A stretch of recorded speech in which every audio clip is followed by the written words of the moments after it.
আশা ছিল একটা কিছু একটা বাদ যাবেই। বাংলাদেশি তারা বাদ যাবে, যারা ইন্ডিয়ান তারা ইন্ডিয়ানই থাকবে। নাম নিশ্চয়ই কোনো তার ডকুমেন্টে ভুল থাকবে, নিশ্চয় তাই জন্য তো নেই। হ্যাঁ আমরা জানি তো, আমরা আজকে থেকে বলছি জান 2002-এর আমাদের ভোটার ইয়ে আছে, সবই আছে।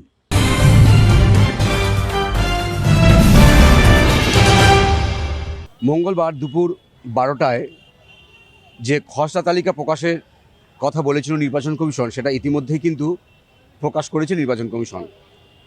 যদি কেউ মনে করেন যে অনলাইনে তার সেই ভোটার তালিকা বা খসড়া তালিকার নাম রয়েছে কিনা জানার চেষ্টা করেন, দেখতে পারবেন। পাশাপাশি যারা অফলাইনে দেখতে চান খসড়া তালিকার নাম রয়েছে কিনা, স্থানীয় বিএলওর কাছে গিয়ে সেই নাম দেখতে পারবেন। যদি কারোর নাম না থেকে থাকে তাহলে কিন্তু 6 নম্বর ফর্ম ফিল আপ করে আবার নতুন করে নাম তোলা যাবে। অর্থাৎ কোনো আতঙ্কিত হওয়ার, ভয় পাওয়ার কিচ্ছু নেই বলে স্পষ্ট জানিয়েছে নির্বাচন কমিশন। তবে এর পরেও কি আতঙ্ক কাটছে সাধারণ মানুষের? চলুন, কি মনে করছেন তারা জানার চেষ্টা করি। না, আমি তো বাঁকুড়া থেকে ফিরলাম, এখনো কিছু দেখার সুযোগ পাইনি। কিছুই হবে না, তার নির্দেশিকা দেওয়া আছে, পেপারে দেখলাম। অসুবিধা নেই, আমার 2002-তে নাম ছিল, বাবা মায়ের নাম ছিল, কোনো সমস্যা নেই। আচ্ছা, এই যে 58 লক্ষ বাদ গেল ইতিমধ্যে, আর 1,70,00,000 তথ্য মিলছে না, ডাকা হবে, আশা করেছেন? না, এত আশা করিনি। তা কিছু তো গন্ডগোল হয়ে আসছে না, রাজনৈতিক দলগুলো দেখলে করে আসছে বরাবর। তো আশা ছিল একটা কিছু একটা বাদ যাবেই। তো সংখ্যাটা এখানে দাঁড়িয়েছে, দেখা যাক কী হয় পরিষ্কারভাবে, ফাইনালি কি হয়। না, এখনো পর্যন্ত দেখিনি। আচ্ছা, এই যে এসআইআর এর পর 58 লক্ষ বাদ গেল এবং 1,70,00,000 যাদেরকে ডাকা হবে, আশা করেছিলেন এত বাদ যাবে? দেখুন, যার কাগজপত্র থাকবে সে বাদ যাবে না, যার কাগজপত্র থাকবে না সে বাদ যাবে। অরিজিনাল যারা বাংলাদেশি তারা বাদ যাবে, যারা ইন্ডিয়ান তারা ইন্ডিয়ানই থাকবে। আপনি কি মানে কোনো ভেবেছিলেন যে এত বাদ যেতে পারে? না, এটা আমার ভাবার না ভাবার কিছু নেই তো। এটা 2002-এও এসআইআর হয়েছে, এর আগেও এসআইআর হয়েছে, তারা ভাবিনি তো আমি কি করব। আমি আমারটা জমা দিয়েছি, এবার আমারটাও সমস্ত কিছু দেখতে হবে। তাহলে আপনারা বললেন যে এবারে বেরিয়েছে, আমাকে গিয়ে দেখতে হবে আমারটাও আছে কিনা। নাম থাকবেই, কেন? সেন্ট্রাল গভর্নমেন্টের প্রজেক্ট, থাকবে না মানে 100% থাকবে। যাদের নাম না থাকবে, যেমন আমি we are with the government, সে যেই থাকুক, নাম নিশ্চয়ই কোনো তার ডকুমেন্টে ভুল থাকবে, নিশ্চয় তাই জন্য তো নেই। I believe in the system, I believe in the government, যে সরকারই থাকুক না এখন আপনার পাওয়ারে। কিন্তু সাধারণ মানুষ যে আতঙ্কিত হয়ে পড়ছেন। এটা ভুল, অতদিন কিছু করার না। What is SIR? মানুষকে বোঝান, যাদের নাম থাকা উচিত নয় তাদের নাম থাকবে না, এই তো কথা, আর তো কিছু নয়। আপনার কি আতঙ্কিত নয়? আমার ডকুমেন্ট সম্পূর্ণ ঠিক, আমি আতঙ্কিত হব কেন? বাই বার্থ 2002, আমার বাবা মা সব এখানকার, আমি কেন আতঙ্কিত কেন হব কেন? এটা তো হওয়ার কথা নয়। It is for our nation, নেশনের জন্য আমরা সবসময় আছি। আমার আছে না, না না, আমাদের 2000 এখন তো কিছু জানি না তো, করে যাচ্ছে দেখবো। আমাদের নাম থাকবেই। হ্যাঁ আমরা জানি তো, আমরা আজকে থেকে বলছি জান 2002-এর আমাদের ভোটার ইয়ে আছে, সবই আছে।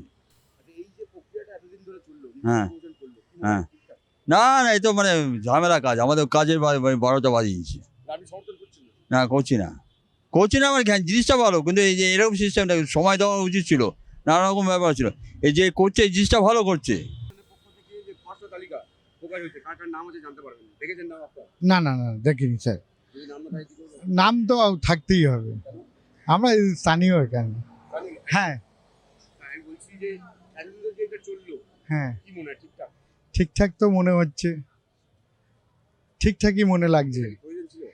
প্রয়োজন, ওগুলো সরকারি ব্যাপার। বলুন, আমি আম পাবলিক, আমরা ওই যখন সরকারে বসতে তখন ওরাই বুঝবেন। প্রতিবাদ তো হতেই হবে, প্রত্যেক কাজ করতে গেলে ভুল হবে, ফের ঠিক হয়ে যাবে। আচ্ছা, 58 লক্ষ বাদ পড়লো, আপনি আশা করেছিলেন? ওটা ওর সরকারি ম্যাটার স্যার, যারা আছেন ওটা আমার পক্ষে বলা অসম্ভব। না, 58 লক্ষ যে বাচ্চা পড়লো, আপনার কি মনে হয় অত বাদ যাবে? আমি আশা করেছিলাম। ওটা সরকারি ব্যাপার, ও যাদের নাম নেই তাদের কেন নাম নেই ওগুলো ফের খতিয়ে দেখা হবে তো নেক্সট। হ্যাঁ, ওটা কি প্রসেসিং আছে, ওগুলো প্রসেসিং মেনটেন করতে পারলে পরে অ্যাড হয়ে যাবে। আতঙ্কিত হওয়ার পরে তো কিছু নেই, তাদের যদি কাগজপত্র ঠিক থাকে, না থাকার কি হয়েছে? যাদের নাম বাদ পড়ছে, যারা বাদ পড়ে তাদের তো অনেক প্রবলেম আছে। কারোর বাবার নাম নেই, কারোর ইয়ে নেই, মৃত লোকের নাম নেই। মৃত লোক দিয়ে হচ্ছে যেটা করছে ঠিকই করছে, নির্বাচন করছে, কোনো অন্যায় ভুল কিছু করছে না। তা আমি বলছি যে এই যে মানে এসআইআর নিয়ে তাহলে প্রতিবাদ হচ্ছিল, তো করছে আপনার শাসক পক্ষ করছে, অন্য তো কেউ করছে না। মমতা ব্যানার্জি গভর্নমেন্টই করছে, আর তো কেউ করছে না। স্বার্থটা কি? সিপিএম স্বার্থ যাতে আবার পুনরায় 5 বছর থাকতে পারে, আরও কোনো স্বার্থ নেই। তার মানে যে ভুয়ো ভোটার যেগুলো বাদ গেল 58 লক্ষ, সব কি তৃণমূলে ভোট দিত? হ্যাঁ, এখন এখন তো মনে হচ্ছে তাই। নাহলে 7 লক্ষ ভোটে ও জিতবে কিরম করে?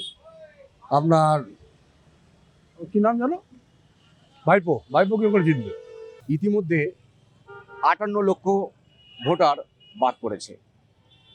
1,70,00,000 এমন ভোটার রয়েছে যাদের তথ্য মিলছে না, তাদের শুনানিতে ডাকা হবে এবং 15ই জানুয়ারি পর্যন্ত যাদের ভোটার তালিকায় নাম রয়েছে কি নেই জানার জন্য তাদের সময় পাবেন ভোটাররা। তবে আতঙ্কিত হওয়ার কিছু নেই বলে মনে করছেন সাধারণ মানুষ। তারা বলছেন যে এসআইআর প্রক্রিয়ায় যে 58 লক্ষ ভোটারের নাম বাদ গেল সেটা তারা আশাই করেনি। ক্যামেরায় রবি দত্তের সঙ্গে বিশ্বজিৎ হালদার, ওঙ্কার বাংলা।